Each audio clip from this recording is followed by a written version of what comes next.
Welcome back to the Black Table here at the Black Star Network. I'm your regular host, Greg Carr, and this is our weekly hour devoted to topics of particular interest to people of African descent and to others working together to build a better world. Those of you who are regular viewers here at the table know that we have had a range of scholars and workers and folk who are all working together to build a better world. And we've had a range of folk who have looked at the world that we have been born into, how it got this way, and what we can do to fix it for the better. We've had Howard French and Toyin Falola. We've had Kwasi Kanadu and Lucius Outlaw. We've talked to folk who are in the streets and in the academy and all across the range. And today we've got someone who adds to that list, who is familiar with a lot of those folks and who, like so many of our guests, is fighting with both fists, and an intellectual of the first order who is translating a lot of that dense scholarship into readily accessible prose and also in dialogue with so many of us across the range. Very excited to have him today join us to discuss two of his books with emphasis on the second, one, Colonialism and Global Perspective, and two, Black Ghost of Empire, The Long Death of Slavery and the Failure of Emancipation, from Tufts University, Professor Chris Manjapra.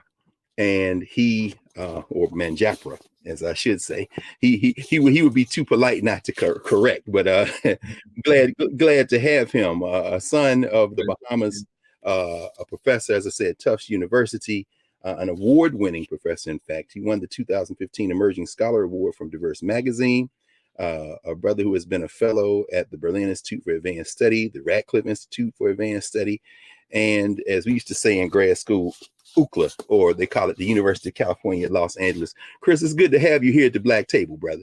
It's good to see you, brother. And thank you for this invitation. I really look forward to our conversation. With pleasure, with great pleasure. Listen, man, you I almost don't know which way to start, and maybe we'll get into the books in a few minutes, but both of the books that I mentioned start very powerfully in a very gripping fashion. You start in the museums, and of course the museum wars are hot in Colonialism and Global Perspective. But when you enter the conversation in Black Ghosts of Empire, it's really autobiographical in a way, and it reminds us all of a recent ancestor, someone who made a recent transition, our friend and brother Randall Robinson, for whom scholarship and his work was very personal. So if you don't mind this morning, man, for those who may not be familiar with you, give us a little bit of your background and autobiography. How did you come to where we are today? Yeah, sure.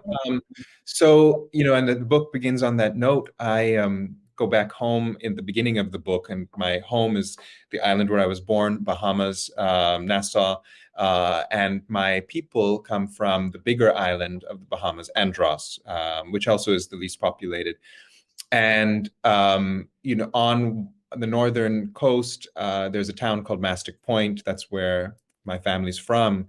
And we know certain things and we don't know certain things, as many of us, obviously, who come out of the history of racial slavery and the ways that our people and our ancestors have transcended those conditions. That's what I was going back to at the beginning of this book on a return journey. I was looking for my fourth grandmother, my great-great-great-grandmother, who I learned her name only maybe 5 years ago. Her name was Lorena Woodside. And I go back to the village of Mastic Point looking for traces of her. And, I do find her there, but in a way that I wasn't expecting. And that's often how our ancestors speak to us. They speak to us, but not in the ways that we necessarily expect. Absolutely. I love the metaphor that forms part of the spine of the text, the question of ghosts and the holes. The whole metaphor, man. Could you explain a little bit? I was talking with my students about this the other day as I was reading your work. Yeah, ironically, it was in a hip hop class. So when we got to the ghost line, they were able to apply it between the so-called golden age of hip hop and today. It's like this ghost line. But could you give us the metaphor? What is it about these holes that are natural formations that you then seize upon as a metaphor, and maybe the metaphor of ghosts? How does that figure into your work? Yeah, that's great, Greg. I love those two questions in terms of the two metaphors at the beginning of the book that I introduce. One of them, when I go to Mastic Point, there is this special formation that we have in some islands of the Bahamas. They exist in parts of Mexico, and they exist throughout the Caribbean. They're called blue holes, and these are these deep holes, in the limestone of the island, in the bedrock of the island, and they go down, down, down, sometimes for miles. And some of them also have these underground tunnels that lead out into the ocean. And so this, when you encounter a blue hole, they're these small pools, but they are miles deep, and it gives them a very otherworldly look. They look like these eyes, really, like looking at an iris, and you see the world, the sky, the forest. Andros is a forested island with pine trees. You see the forest, you see yourself looking into the hole, but you can't really see what's down there. You cannot perceive what's down there. So it's really quite mysterious and enigmatic. And that's an experience of finding this blue hole in Mastic Point, having spoken to a lot of folks in the village and in various villages looking for my grandmother, Ama Lorena, my fourth grandmother, Lorena, and not really finding the biographical information. People didn't remember her because she died before the oldest in these villages were born. And I was feeling this great sense of loss. Saidi Hartman has a book that begins called Lose Your Mother. So I was feeling that kind of loss of my mother's line.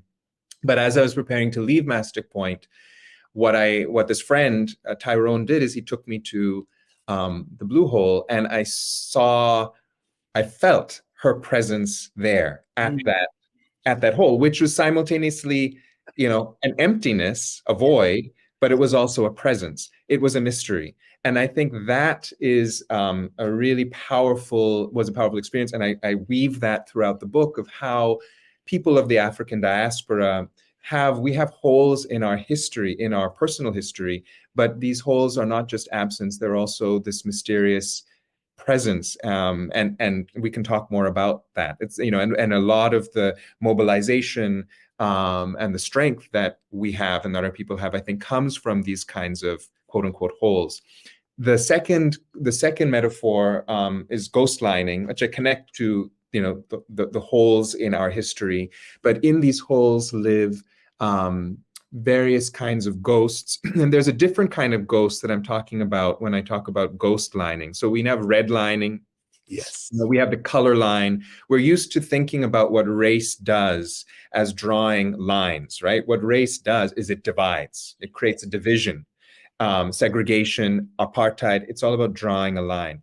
And what I observed at the beginning of this book again is that there's another kind of line that race draws, and that is the ghost line, which is the division between the histories that continually get recognized and are made visible, and the histories and the experiences that are continually actively, made absent and are made invisible. And Black people in countries like the United States and other countries in the world in which there's this long history of racial slavery and its ongoing life, we experience the ghost line continuously in the way the media works, in the way curricula works, in the way political battles work. There's an active work to make invisible our historical experience. And we can talk about how that connects to other experiences, including our spiritual experience, and how other kinds of histories and experiences are made overly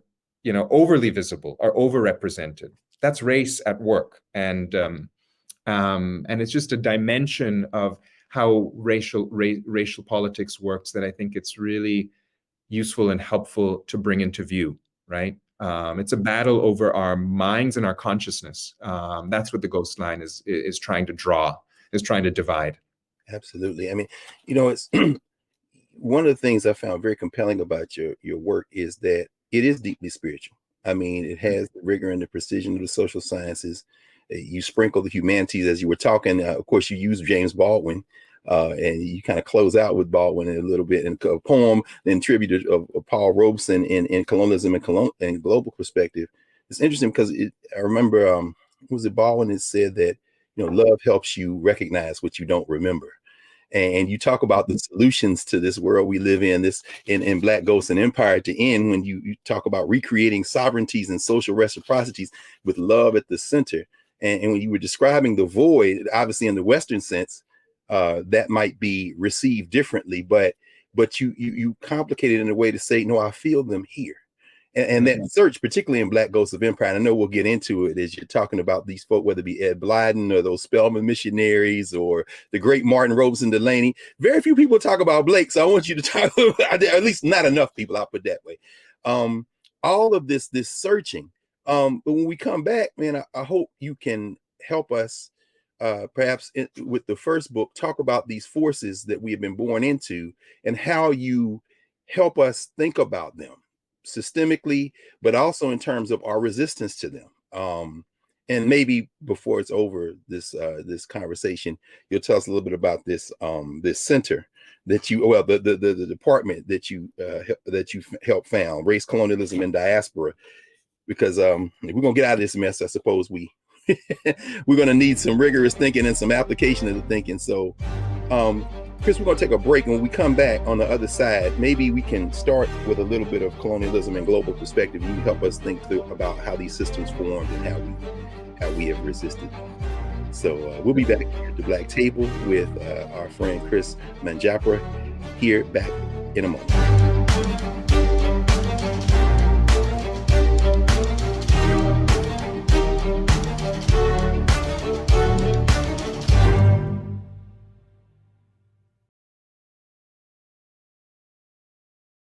President Biden has delivered for Black America.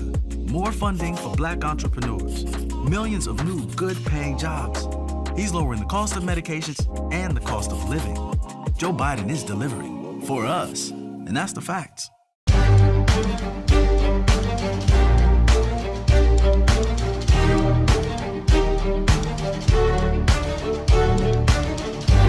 Welcome back to the Black Table here on the Black Star Network. I'm your regular host, Greg Carr, joined today by Chris Manjapra, author of Colonialism and Global Perspective and Black Ghosts of Empire. Chris, one of the things about this book, Colonialism and Global Perspective, I found fascinating in the context of what we were discussing in the first block. You divide it into two parts, interlocking colonial histories and elementary aspects of colonial power. Rather than just go through straight chronology, you're challenging us to reorganize the way we even think about these things. Do you mind walking us through the framework of the book and what you hope we will learn from it?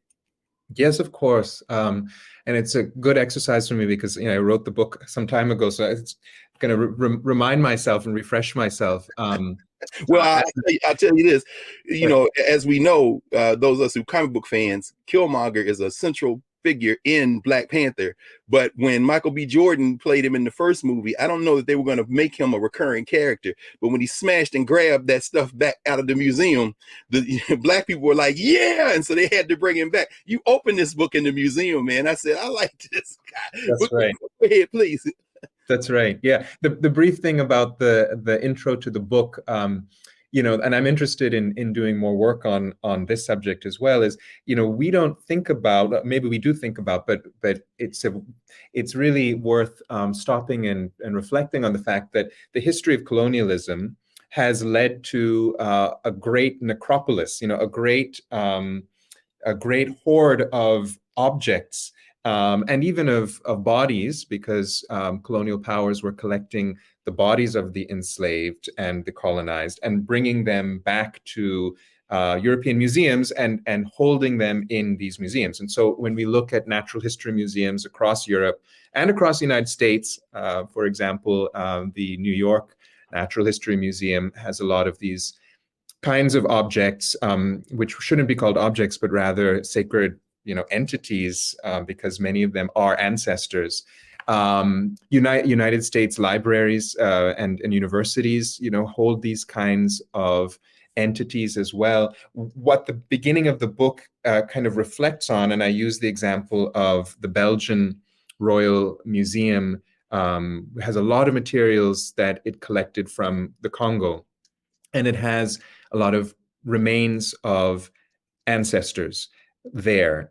And to think about, to pause, to just stop with that fact, how is it that that's possible? Why isn't there, even more of an outcry that these sacred objects and entities should be freed and returned to their communities? It's happening, and it's happening more than even when the book was being written. But that's where the book begins. Why is it that it's possible for European museums and American museums to even hold ancestral, entities at all, right? Why is that okay? So that's kind of the provocation at the beginning of the book. And I suppose the answer is the fact that we still live in a world in which the systems of colonialism operate. Yeah. Should I talk about what those four systems are? That if you don't mind, because I mean, the fact that you start with war, it reminds me of Isaiah. I guess I started to say Isaiah Berlin, but I'm talking about the other Berlin. I see his face. That does all the work on enslavement, the ancestor. Now, when he said that this war was undeclared, it was asymmetrical, and there was never a truce. So when you talk about this question of war, settlement, plantation, and port, and then and when you talk in part two about these elementary aspects of power, science, school, and debt. Now you can imagine college students have no problem understanding debt. But I mean, please describe to us these systems as you conceive them, and why it's important for us to maybe step back from the number and date kind of history that we typically use to think about the concepts at work in this kind of what Ivan Van Sertima used to call the 500-year room we found ourselves in. Yeah, sure. Indeed, these four systems that I talk about at the beginning of Black Ghost of Empire, it's useful to understand that colonialism isn't one thing. It is multiple kind of processes and cunning logics. And we can think about it break it down in terms of processes and projects of war, of conquest. Here, the coming of those initial military mercenaries to Hispaniola, to the Americas, starting in the 1400s. They came to do things that previously were not done. And that's the second big system that I talk about, which is settlement. They came to not only settle, but to eradicate the indigenous cultures very systematically, and to establish a new form of state structure, the settler colony. So the second chapter is about settler colonialism, and that relates a lot to indigenous communities and indigenous resistance. And indigenous resistance was there from the start, as it continues today. And then the third is the system of racial slavery, of which the plantation and the mine are at the core.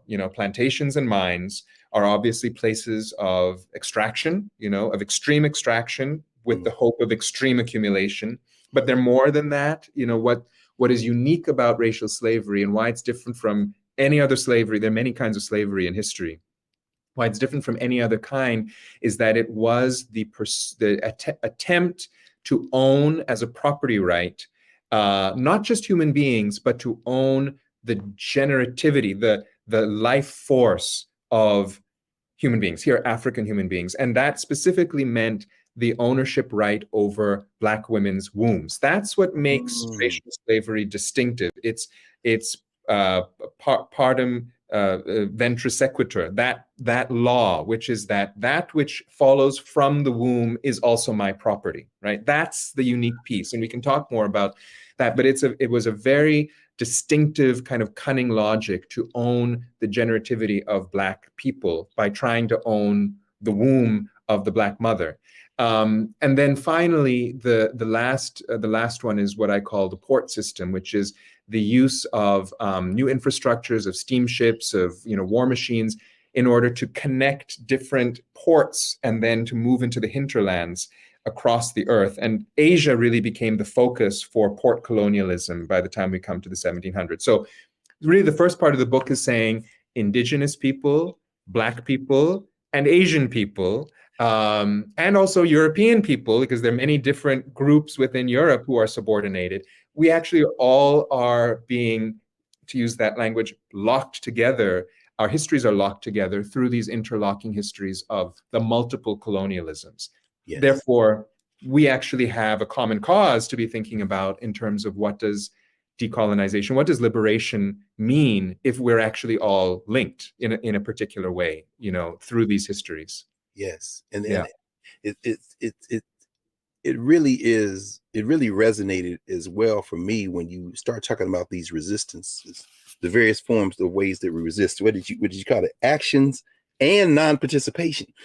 So I mean, the whole idea that I simply will not be part of this. We just saw, of course, the Vice President of the United States recently in Africa, and standing there at Cape Coast, overcome with emotion at the beginning.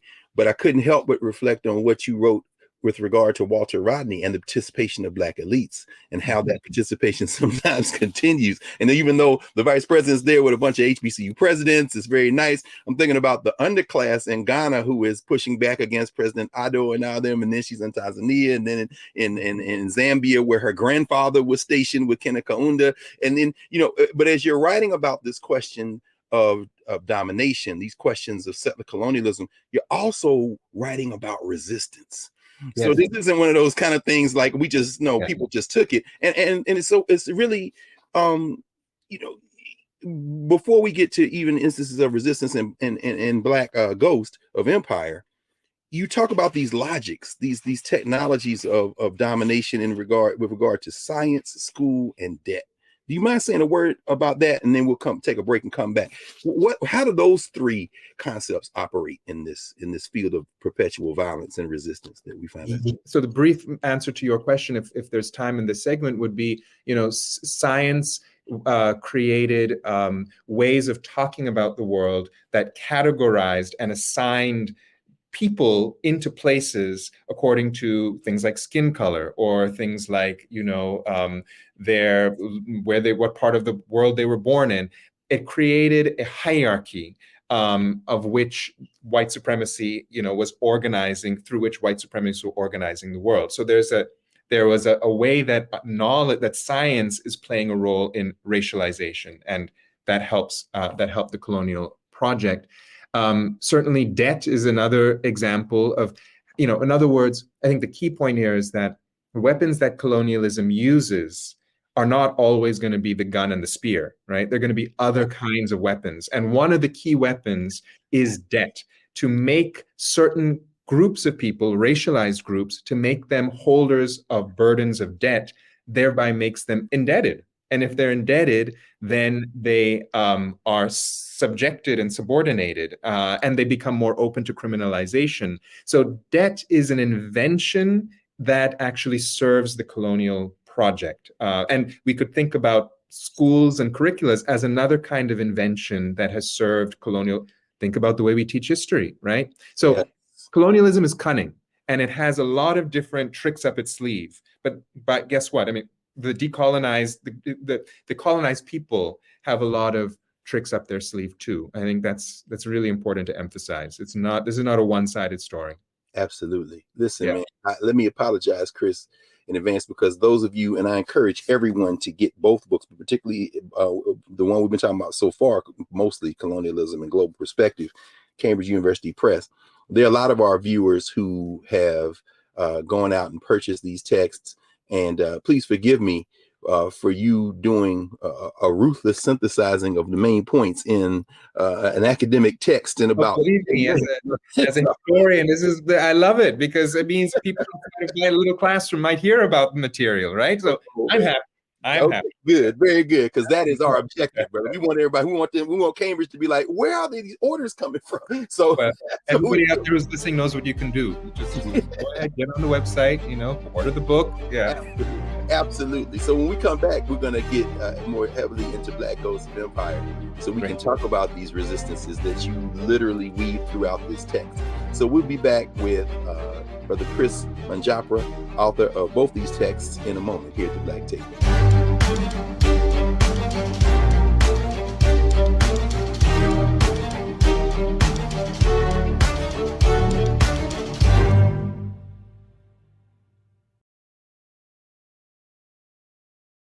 On his first day in office, with the country in crisis, President Biden got to work for us. Cutting Black child poverty in half, more money for Black entrepreneurs, millions of new, good-paying jobs. He's lowered the cost of living and prescription drugs. But there's more to do. He gets it because we all deserve dignity, safety, respect, and a chance to do more than just get by, but to get ahead. I'm Joe Biden, and I approve this message. Folks, Black Star Network is here. Hold no punches. I'm real revolutionary right now. Support this man, Black media. He makes sure that our stories are told. Thank you for being the voice of Black America, Roland. Stay Black. I love y'all. All momentum we have now, we have to keep this going. The video looks phenomenal. See, there's a difference between Black Star Network and Black-owned media and something like CNN. You can't be Black-owned media and be scared. It's time to be smart. Bring your eyeballs home. You dig?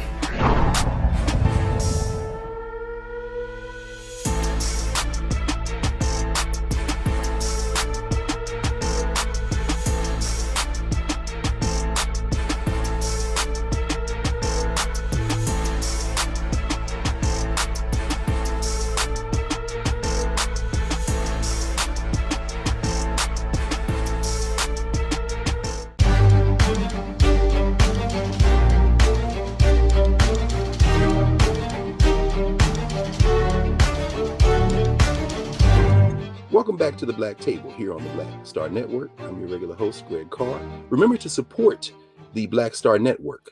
Download the app, join the Bring the Funk fan club, and certainly keep us going because this is the kind of work that we all are committed to. This is liberation work. We're back with our friend and brother, Chris Manjapra, author of Black Ghost of Empire and Colonialism and Global Perspective.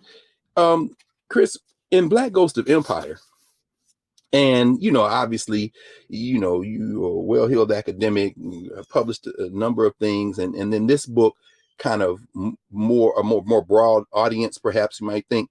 But when I saw Sir Hilary Beckles shouted out, I said, okay, I know our brother from the National Coalition of Blacks for Reparations in America and NARC and all of the global reparations work that you talk about in this book. The idea that wrongs should give to remedies, that reparations is more than just about a check or economics.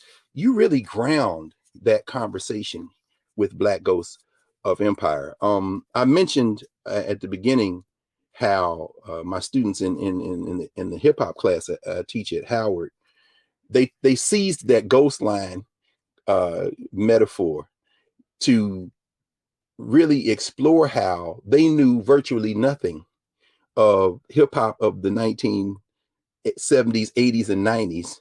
And so we were playing like recent protest hip hop. They could see the thrust there, but then when we went back to even the Rodney King rebellions of 1992, they were like, Rodney King, I think I've heard. And they were like, I like this ghost line metaphor that Prof. Manjapra brought up because you can see the erasures, the serial erasures. How important is this disconnection to this process of trying to subjugate us? And what are some of the ways we found our ways around it that you kind of explore in Black Ghost of Empire? Yeah, well, it's crucial. We were just talking in the last segment about these different strategies of colonialism. This is another one of them, right? The ghostlining is a strategy of colonialism, is erasure and trying to erase our even proximate and distant, history, and especially the history of freedom fighters and folks who have long been working for liberation. So one of the key goals that I had in writing Black Ghost of Empire, which is the story about a chain of emancipations. We think of emancipation as like once in time, but there were many, many emancipations. There were, actually more than 100 different emancipations that took place from the 1770s all the way to the 1920s. They learned from each other. They were, as I argue in the book and show in the book, they were not innocent projects, and they were not at all about ending racial oppression. They were about redirecting it, and this argument really upsets, you can imagine, certain kinds of certain kinds of historians, and then certain kinds of politics. But I continue to have to make the argument because this is accurate. that emancipations are not what we think they were. On the other hand, it is also the case that Black communities from the beginning always had an idea of what we called self-emancipation, what we also called liberation. And the book is also about what these different kinds and projects of liberation look like. I can talk about that in a second, but I want to mention one thing that's important is that even the reparations discussions today that are going on and that are gaining strength, they have their charge because of more than 200 years of a reparations history, a reparations movement history. And those movements for the reparation of slavery have always been organized against the injustices of emancipations. They don't emerge because emancipation was successful and now we need to figure out how to, address the problems of slavery. The real problem is that the problems that slavery invented have continued over time. And what reparations are really about is saying, how do we really transform society, right? And stop racial violence, which is so endemic. So it's a different way of thinking about even how we locate our reparations discussions today and how deeply historical these are. These are built on 200 years at least of activism by our ancestors. Absolutely. And particularly when you delve in chapter 5 from Civil War to Dirty War Against Black Lives, you call the roll, man. I mean, the ancestors, whether it be Callie House and Queen Mother Moore. I mean, I had the pleasure of knowing Queen Mother Moore a little bit. So, from my early days when I was a youngster, man, when you evoke those ancestors, not enough people are raising them and building that connection.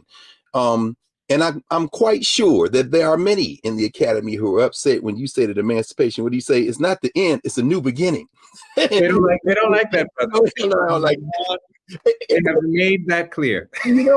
I'm sure, but that's all right though. You with the people today, brother. We understand. It reminded me of something Carter Woodson wrote. Yeah. Carter Woodson wrote in The Miseducation of the Negro. He says, Jim Crow is the sequel to slavery. I mean, he kind of teases that. And so help us with, I love how you talk about these 4 elements like solidarity, land, law, and structure, how it looked like it was emancipation or in form of freedom and movement, but it really wasn't. They figured a way for this thing to reform this, what did you call it in colonialism? This force field, this kind of fabric to fold itself over and reform. How are these sequential moments, whether it be the British saying, okay, we've abolished, but then you take them to Sierra Leone and take them to Nova Scotia, the whole question of law and structure. How do these things operate to make emancipation not the end of the misery, but an extension of it? Yeah, excellent. Great question. I'm going to say it really in a really short form, and then I want to give the detail after that. So the short form is when law and policy conspire to solve a problem by excluding the community that has been affected by the problem, that is the beginning of the end of an actual solution. In other words, if you are going to really want to address how do we, repair the harm that slavery has done, then you cannot do that without by excluding the actual enslaved or the freed people who were affected by slavery. It's just not going to work. And so that's what all of the policies and policy decisions and all of the laws of emancipation did. They actively not only excluded the enslaved or the freed peoples from the conversation around what an end should look like, but even more than that, they resubjected them, right? They put them into new forms of bondage. So that was the cunning. And the details are, and I go through a number of examples. We look at the 1770s, they had, in the 1770s in Philadelphia, where emancipation began, which was gradual emancipation, there was the plan to put enslaved people into a new condition called apprenticeship, which would be another form of unpaid bondage. And they would live in that condition for, up to 15 years or more, and then they would be freed. So it wasn't about bringing to the table. It was about how do we continue this bondage with a different name. Other forms of emancipation, like what happened in the British Empire in the 1830s, involved just the bald-faced payment of huge amounts of money to the enslavers. Again, recognizing that the enslavers' right, the property right that they claim to have in Black people's bodies, and like I was saying earlier, in specifically the bodies of Black women, that right was legitimate and it needed to be compensated by the state. And that state compensation created a debt legacy that British taxpayers and also people of the colonies and the post-colonies had been paying to Britain, although had been paying off, I should say, until 2015. So for 180 years, the British state was still paying for that compensation it paid to the British slave owners. Hold on, let me, just for a second, Chris, because when Queen Elizabeth passed, this came up, and a lot of people were shocked. You mean tell me they were still paying for our bodies as recently as our living memory? As recently as a few years ago, yes, because it was being every year legitimated and reaffirmed that this is a legitimate kind of transfer, of payment, of debt, that a country should have. So absolutely, yeah, including Black Britons. Black people pay taxes, right? So we were literally paying them for our heads. That's right. I mean, Black Britons, some people for their whole lives had been paying through their taxes for this compensation that had been paid not to the enslaved, but to the slave owners. I think that's maybe the underlying assertion and claim, which I think really upsets a certain kind of, a certain group, a large group of mainstream commentators, is this assertion that reparations have already long been paid. I mean, we're not in a world in which people don't pay reparations. It's just that the reparations have been over and over and over again paid to the slave owners and to their children and their progeny, and thereby over and over again there's been a reenactment of the extraction and the degradation and the disrespect that has been paid, to the enslaved and then to their descendants and their progeny. It's like a cascading system. Yeah. And let's not forget the role under Jim Crow that extra legal forms of violence played in this. For example, all of the lynching campaigns, the white capping campaigns, the informal ways that Black people in the South, in the North know of forms of Jim Crow exclusion, but also the criminal legal system, right? And the role that criminal legal systems played and play today in paying a certain kind of advantage forward to white communities, and thereby also disinvesting and harming Black communities through the way that racial law works. So these systems continue, but not always. These reparations, I should say, continue, but these reverse reparations, but not in the ways that are going to be very obvious necessarily on first view. Yes. I'll tell you what, why don't we pause here and so we'll have a little more time when we come back, because the fact that, and you write that anti-Blackness and certainly this form of whiteness that enacts these kind of violences has never been recognized as a crime against humanity.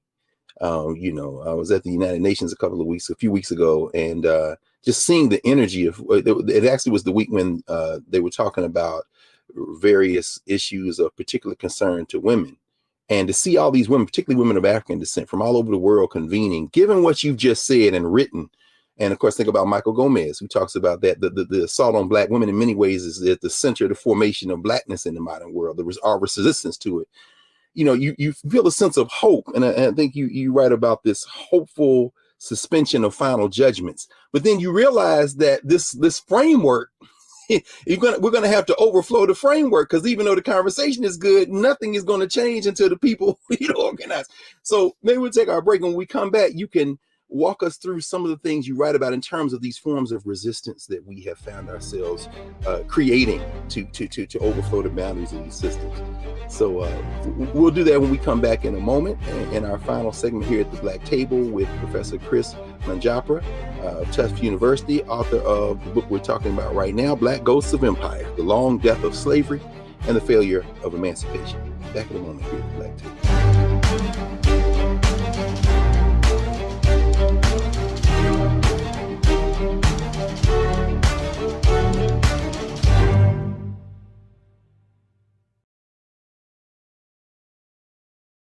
On his first day in office, with the country in crisis, President Biden got to work for us.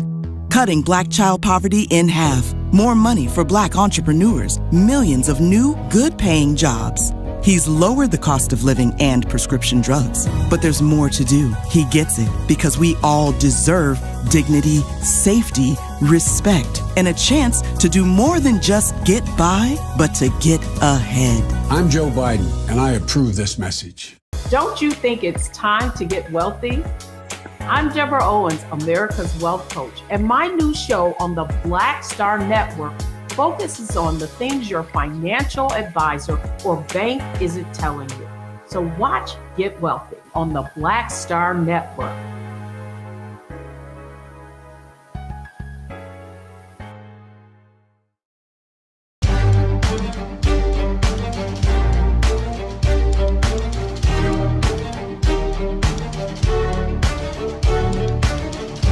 Welcome back to the Black Table here on the Black Star Network. Remember to support the Black Star Network. Download the app, join the Bring the Funk fan club, tell your friends all over the world. This is the conversation that we're having and the work we're doing here on the network. We're back with Professor Chris Manjapra. Chris, in Black Ghosts of Empire, you talk about this question of reparative justice as one of the oldest liberation struggles. You don't anchor it just in trying to play by the rules of this constantly shifting system. And one of the things that really struck me, because, you know, Black Star Network's anchored here in Washington, D.C., which celebrates every April Emancipation Day, tying to the conversation you were having in Block 3 about how these folk were compensated. Of course, they were compensated here in Washington, D.C., but you talk about this beautiful, watchful witness and how these Africans created these rituals of resistance, man. I myself went to Watch Night in Nashville, Tennessee. Did not know until an adult that was partially because these Africans in places where we were not yet emancipated were praying in that day. Could you talk about throughout the book these forms of resistance that Black people create, and that those passages on Emancipation Days, brother? I'll tell you, warm my heart. But please walk us through some of these resistance forms. Yeah, thank you. I loved your language, brother, of overflowing the system and you know, transforming, radically transforming the system. It's nothing less than that has long been the goal, but also, frankly, also the practice of so many of our communities. That's our history. It's not a history. It is a history of waiting, and it's also a history of radical liberation in practice. And so I would say there are kind of four main kinds of response, of transformative response, that have been brought over hundreds of years. One of them I'd like to call, you know, Reconstructionism. And we know that there was, you know, a period of Reconstruction in U.S. history, but throughout time, going all the way back to the time when when abolitions first started, Black communities were involved in many forms of Reconstructionism. I'll give you one concrete example, which is that in places like Guyana, in places like Antigua and in Jamaica, when slavery was in the process of ending, Black communities fled, as they had long fled, you know, through being marooning out of the plantations, but they fled to new collective lands, where they then created new settlements. And these were called the freedom villages, the free villages, in which they were restructuring, you know, politics and society in a way that meant liberation to them. So they weren't just waiting, they were creating through these freedom villages. Another example would be Pan-Africanism. It's another liberation invention that when Black communities thought about their liberation and started enacting it, they always did it in a Pan-Africanist way. You know, I love the invitation that Brother Greg gave me to talk about Blake. One concrete example in this novel by Martin Delany, which I love, is how, you know, Delany has this plot of Black folk across Cuba and the American South and the American North and the west coast of Africa, all who had been affected by slavery at the time in which slavery is still in existence. There is this large-scale revolt that begins. And all of these Black communities, they all reconverge to this new place called Africa, which is he in his imagination locates in Cuba. And he says they're creating a new world. This is Wakanda in a certain sense. And it's a real thing. Was a real and is a real project of the Pan-African power that we have in our diaspora. And I'll give you one more example, which is very salient. Here I want to invoke another one of our great ancestors, Fannie Lou Hamer, and the Freedom Farms, and that movement to create on collective land, create collective benefit, through the pig farms, through the pig banks, and through the food banks, and through these collective modes of sharing the bounty of the earth. Fannie Lou Hamer was onto that. She was onto the ecological dimension of how do we address, the food deserts and the health deserts that our people still experience today. And again, the answer was grassroots mobilization. So I think that's really what I find so inspiring. The state is, it has its limits, and our people have long been involved. Think again Reconstruction and how important the pouring in of Black politicians into the government were. It continues today in important ways. So that's the top-down part of it. Right? How do we change the state and make its policies more just? Yes. But the bottom-up part of it is really where the inspiration is, which is our communities have not waited. We've just gone out and created these, transformed liberation spaces. And that's reparations too. That's part of the reparations discussion. That's part of our history. Absolutely. It's beautiful. Think about it. It's so funny. And by the way, we policy to raise Jacqueline Cookie Hamer Flakes, Fannie Lou Hamer and Pap Hamer's daughter, who recently made transition in March. It's so beautiful when you bring that up. And I love how you frame Martin Delaney as one of the parents of Afrofuturism. I mean, he's actually included in the exhibit now that's at the National Museum of African American History and Culture, and talking to Ronaldo Anderson, one of the authors of the companion volume.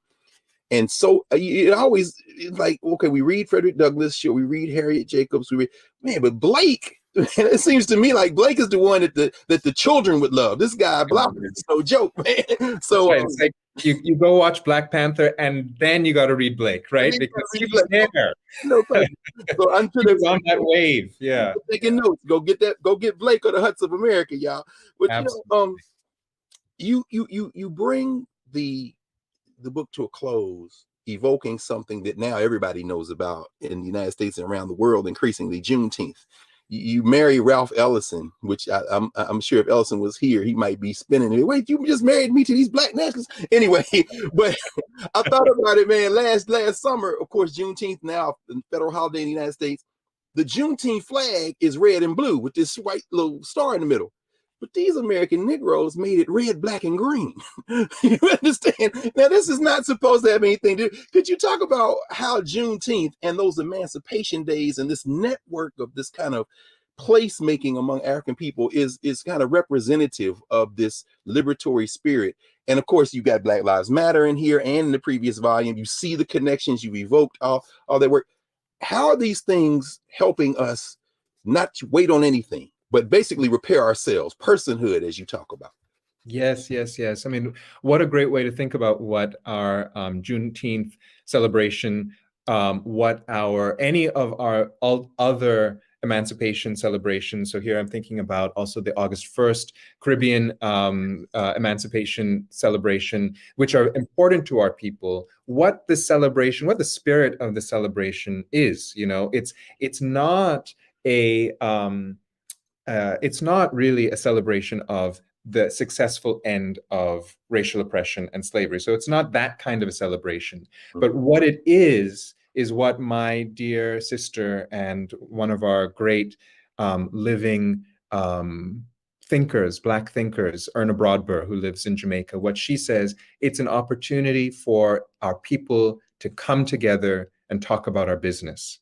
I love it's simple and clear language. That's what Juneteenth is about. Any emancipation celebration is about our people who know in our bones, in our fibers, the ongoing history, the ongoing effects and the unending experience of an unjust social system, for us to come together and to talk about what freedom is, what liberation really means, and what our plans are to make it more real tomorrow, right? Or to sustain also the place that we've gotten to, especially in terms of our consciousness, and and preserving preserving the freedom of our consciousness. That's what it's really about. What Erna Broadbent does, and this would be on July 31st, because it's in Jamaica, it's for their emancipation. What she does is every year she holds an emancipation play. And she has, it's in a village in Jamaica, and members of the village and some visitors, they all have a different role in the play. And the play is an amazing, thing, because what it is the villagers speaking to the Queen, right? So here's the Queen of England, the reenactment, and the villagers are not saying, "Oh, Queen of England, thank you so much for giving us our freedom." The villagers are saying, "Well, what is this freedom that you're trying to give us? Why is it that the terms for this are that your planters are getting paid and we're not getting anything?" That reenactment is a way of reopening the question, right, of what is justice, and has it been met, and if not, well, what's needed to meet it? It's a refresher.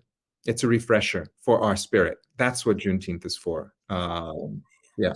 That's beautiful, and it's so important, as you say, those rights of August 1st. As our colleague, what's Jeff's last name? He wrote the book. He's at Howard University. Jeffrey Kerr Ritchie, right, about that, among others. So these rights are all connected, and it's always so wonderful when people who weren't aware of other rituals become aware of them and realize we were doing this. Oh, this is beautiful. I mean, the difference and the similarity. As we come to a pause for now, because we definitely want you to come back, brother, and have more conversations with us. What are you working on now, man? And tell us, some of the ways, and some of the ways folk can find you and be in contact and share and help in the work. Yes, absolutely. So find me on my website, www.historiesofresistance.com. I think we're going to share that. Yeah. Also, I'm also on Twitter at HistResist. I'd love to have your likes, or add me on Twitter. And what I'm working on now, I'm very excited to be working on. Remember, I mentioned Fannie Lou Hamer. So I'm working on ecological resistance, reparative ecologies, the different grassroots ways that Black communities have sought to recreate, to replenish the earth, to draw the power from the earth, how that connects to maroon communities. So this is really, to me, exciting, that, if we think about this long-standing way in which Black and Indigenous communities have responded to racial oppression by, number one, fugitivity, right, running away from the plantation, and then number two, reconnecting with the earth. And how many of our rituals and our rites are about reconnecting those relationships with the earth and with other species. That's what I'm interested in learning more about, and there's a lot to learn, especially when once now I'm looking to try to meet some of the amazing plant healers that we have in our communities, people who know what it is to listen to the plants, and the plants tell us what we need for our bodies. It's a whole other way of thinking, and we have those potentials for repair in our traditions too. So yeah, ecological reparations. What does that all look like? That's where I'm headed. Man, you have conjured a lot of ancestors. I'm hearing George Washington Carver. He said, the plants tell me what to do. I'm not, this isn't the science degree I got. Yes. So, and of course, our friend Rakia Lumumba and Malcolm X Grassroots Coalition, what they're doing in Jackson, Mississippi. So much, man, in this work. So we cannot wait to share in what you're producing now. And we're glad that you came and joined us for this hour, Chris, and we want you to come back soon. This is our brother Chris Manjapra, who is the founding chair of the Department of Studies in Race, Colonialism, and Diaspora at Tufts University, also professor of history, author of the two books we've discussed today, and more and most importantly, a thinker who is deeply connected with our ancestors, with what we're doing now, and projecting into the future a true human liberation. So thank you for joining us today, brother. This was great. Thank you very much. Thank you. Of course, we'll be back in a moment to clear the table. We'll have some final words. We'll draw from Professor Manjapra, in fact, from Black Ghost of Empire to close the show, and we'll get ready for next week. Back in a moment here at the Black Table.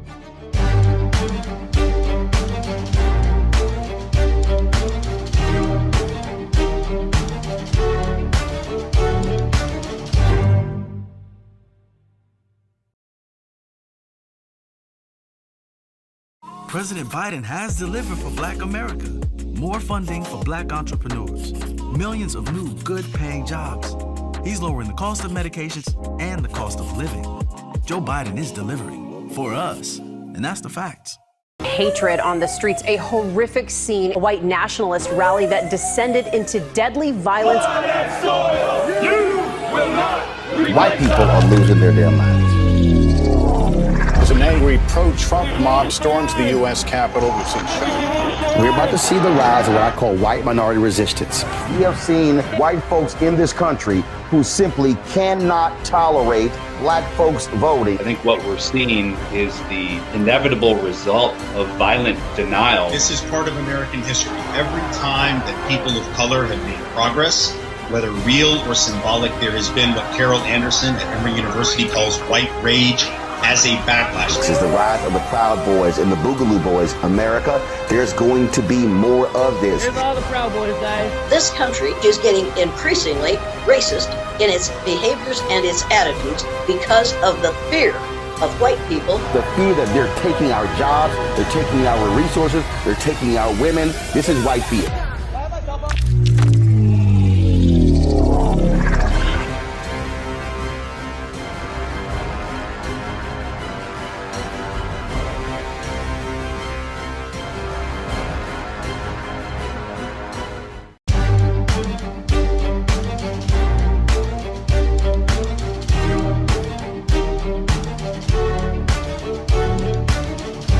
Back to the Black Table here on the Black Star Network. Remember to support the Black Star Network. This is independent journalism, Black owned and created. Roland Martin, the curator of the Black Star Network, himself from Houston, the son of Juneteenth. As an African person born there in the South, he reminds us all the time, self-determination is the best way to go. We've spent a very important hour with Professor Chris Manjapra. We're very glad to have him. And in fact, let's close and clear the table with words from Black Ghost of Empire. Professor Manjapra writes, history's unendings demand that we linger with the voids and not look past them. And history requires that individuals, institutions, states, and international organizations participate in reckoning with reparations for slavery. Emancipation processes saw the future after slavery through the eyes of perpetrators. Justice requires the proper readjustment of the relationship between all of us, affected by the legacies of slavery, to something more human, something more than human, so that we may make something shared and new together from all the plundered parts. We'll let that linger. Y'all get these books. Table is clear. We're going to see you next week. Thanks for joining us.